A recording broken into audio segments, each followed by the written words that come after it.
Hello guys, कैसे हैं सब दोस्त। उम्मीद करते हैं सारे बढ़िया होंगे, फिट फाट होंगे, मजे में होंगे। तो गाइस मूवी स्टार्ट करने लगे हैं जी। खलनायक संजय दत्त की मूवी है। बॉलीवुड मूवी को ज्यादा लोगों ने पसंद कर रहे हैं, ज्यादा उसकी रिपोर्ट आए थे, तो हमने सोचा तो कि ये अच्छी मूवी है तो ये स्टार्ट। ये संजय दत्त की बहुत ही हिट मूवी आपको पता है। जो हमारी ऑडियंस को पसंद है। चले काफी इसका कमेंट आ रहे हैं, पहला बार देखते हैं। बात तो पूरी है।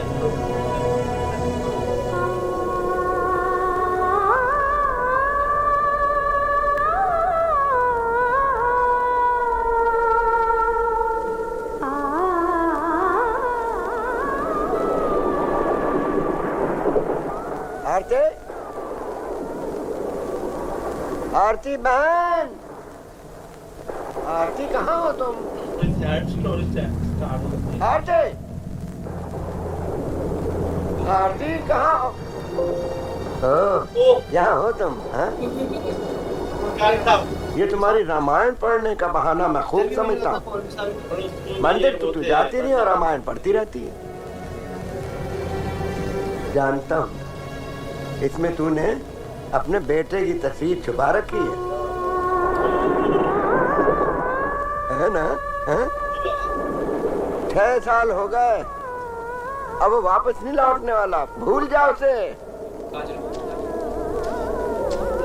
ये बावली हरकतें छोड़ो आरती। हैं? भला रामायण में रावण की फोटो रखने से क्या फायदा? और फिर ऐसे बेटे के लिए भी क्या बावला होना जो अपने बाप की मौत का जिम्मेदार हो, छीन लिया हो। देखो बहन, जो बच्चा एक बार जुल्म की दुनिया में चला गया ना, वो फिर वापस घर कभी नहीं लौटता।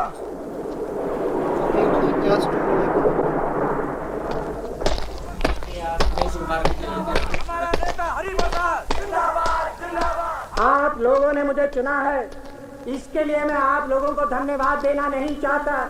आप लोगों ने धन की लालच और बंदूक की धमकी दोनों को इनकार करके मुझे चुना है, इसके लिए मैं आप लोगों को धन्यवाद देना चाहता हूँ। मेरी जीत बंदूक की हार है, मेरी जीत उनकी हार है जो हमारे देश के नौजवानों को गुमराह करके हमारे देश की ताकत को हमारे देश का दुश्मन बना देना चाहते हैं। मेरी उन सबको चुनौती है कि वो गोलियां जो तुमने अपनी देशभक्ति बेचकर देश के दुश्मनों से खरीदी हैं, वो हमारे सीने पर छलनी कर सकती हैं, मगर हमारी एकता में एक बारीक सा सुधार नहीं कर सकती। आज जरूरत है सिर्फ एकता की।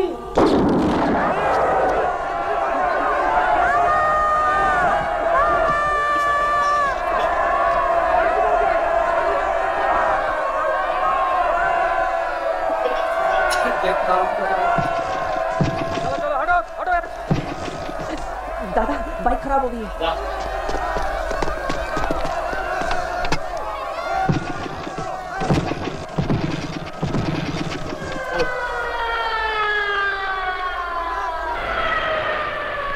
ये है हमारे देश का नौजवान जिसकी आंखों में खून है, नफरत है। इसने 4 नेताओं के खून किए हैं, 9 डाके डाले हैं और 20 इलेक्शन बूथ लूटे हैं।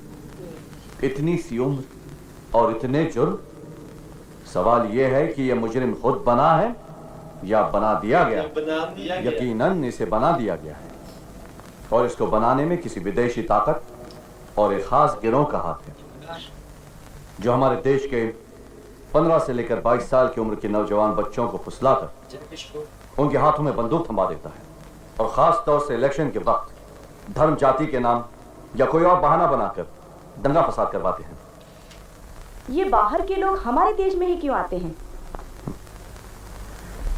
जब अपने घर में गद्दार पैदा हो तो विदेशी ताकत फायदा उठाएंगे। मिस्टर राम कुमार सिन्हा, आप खुफिया विभाग के माने हुए ऑफिसर हैं, हमारे देश का गौरव है, लेकिन क्या इस शर्म की बात नहीं कि आपका पुलिस विभाग अभी तक इस गिरोह का नाम पता भी नहीं पता कर सका है। सिर्फ एक ही लड़के को गिरफ्तार किया है, बल्लू बलराम को। लेकिन ये लड़का मामूली नहीं, इसका पकड़ा जाना हमारी मंजिल की पहली सीढ़ी है और मेरा और मेरे डिपार्टमेंट का हमारे देशवासियों से ये वादा है कि बहुत ही जल्द हम इस जहरीले गिरोह को खत्म कर देंगे और अपने देश में शांति का वातावरण ले आएंगे। क्या इस बल्लू बलराम के माता पिता हैं? इसकी भी इंक्वायरी चल रही है।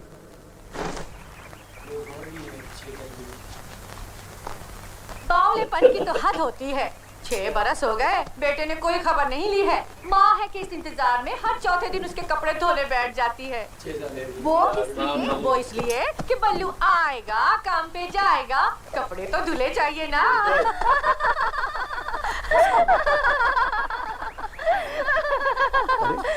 शर्म नहीं आती तुम लोगों को? अरे जिसका घर उजड़ गया हो, एक लौता बेटा छोड़कर चला गया हो, उस पर तुम हंस रही हो। इकलौता? वो जो लोगों पे गोलियां चलाता फिरता है। अरे ऐसे बेटे को तो मैं जान से मार देती, जिंदा ही। तुम्हारा कोई बेटा नहीं है ना संध्या, इसीलिए तुम कह सकती हो। माँ बनोगी तो पता चलेगा।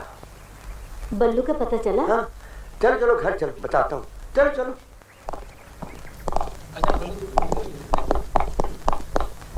सर, बल्लू के बयान के मुताबिक उसकी ना तो कोई माँ है, ना बाप, ना बहन, ना भाई। हाँ, लेकिन उसकी एक माशूका है सर, नाम है उसका सोफिया, जो पहले दिल्ली में मॉडलिंग और डांस करती थी। अब कहाँ है? लापता है सर। पता करो उसका। मैं सोफिया बोल रही हूँ। अगर बल्लू को फांसी हुई रोशिबा, मैं खुद को फांसी लगा लूंगी। पागल मत बनो सोफिया, बल्लू हमारा सबसे प्यारा सिपाही है और मेरे दिल की धड़कन है वो। बल्लू हमारा पहला सिपाही है जो पकड़ा गया, और वो भी एक गधे की वजह से। हम ये जानते हैं सोफिया कि खुफिया पुलिस हमारे डर से बल्लू को एक जेल से दूसरी जेल ले जा रही है, ताकि हमें ये पता ना चले कि बल्लू किस जेल में।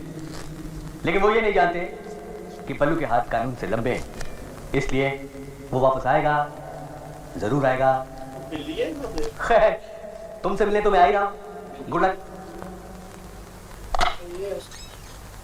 प्रकाश जी, आपको हम इलेक्शन में जिता देंगे, लेकिन खर्चा 2 करोड़ रुपए का होगा। रोशी महंता, बल्लू के पकड़े जाने से आपको खतरा हो सकता है। रोशी महंता जिस घर में पैदा हुआ, उस घर का नाम खतरा था। बस सच करो रोशी बाबा, हमारी मोटर बाइक खराब हो गई थी, तब तक पुलिस आ गई। लेकिन मोटर बाइक तो तुम्हारी थी। तुम्हारी इस छोटी सी गलती से हमारा कितना नुकसान हुआ। मुझे माफ कर दो, मुझे माफ कर दो रोशी बाबा। ऐसे मत थे बेटा।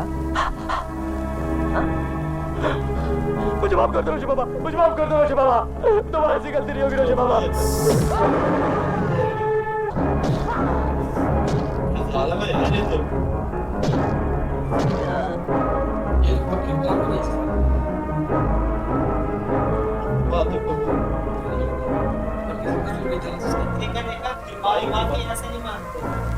होता है, चलता है, दुनिया है। मुन्ना कहाँ है? लापता है सर। रोशन? हाँ रोशी बाबा, टीवी में खबर आई है कि अदालत ने बल्लू को 20 साल के लिए उम्र कैद की सजा दी है।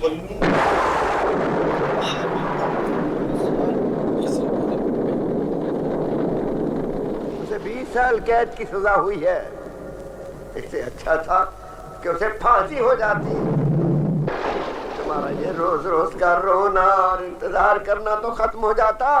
अब समझो कि तुम्हारा बेटा मर चुका है और तुम भी उसके लिए मर चुकी हो। और ये तो वो अपने बयान में भी कह चुका कि तुम मर चुकी हो। अरे जिस कमीने ने अपनी जिंदा माँ को ही मार डाला हो, उसे क्या याद करना? भूल जा ऐसी नीच औलाद को। कैसे भूल जाऊं? कैसे? वो मेरा बेटा है।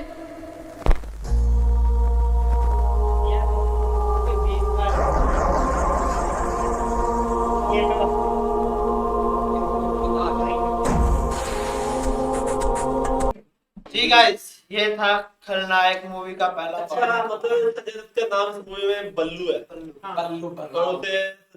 इसमें वो मतलब कोई डॉन टाइप बना हुआ। मतलब जैसे कहते हैं ऐसे हुई है, आपने देखा? नहीं यार, मुझे बहुत यार कि माँ को यार लोग ताने दे रहे हैं, मतलब कि वो ये स्टोरी का बात चलेगा, दूसरे क्या क्या जाएंगे तो मूवी के ये नहीं पता चला कि वो ऐसे इस किरदार में कैसे डरा है। हाँ, अभी ये में पता नहीं, अभी उसमें कुछ शायद वो ट्विस्ट आएगा जो हम हम देखेंगे कि क्यों ऐसा मतलब वो जो था ना उसने जिसने चाकू से मारा था वो कुछ चढ़ दे दिया था। वो कोई डॉन टाइप लग रहा है। हाँ वो बोलते हैं बल्लू शायद उसका खास आदमी लग रहा है। उसकी वो जो दूसरा जिसने मारा है उसकी बाइक नहीं स्टार्ट हुई। हाँ देखो बाइक स्टार्ट हुई तो उसने देखो पे मार दिया। बिल्कुल। चले चले गाइस, मिलते हैं आपसे 90वें पार्ट में। Good bye.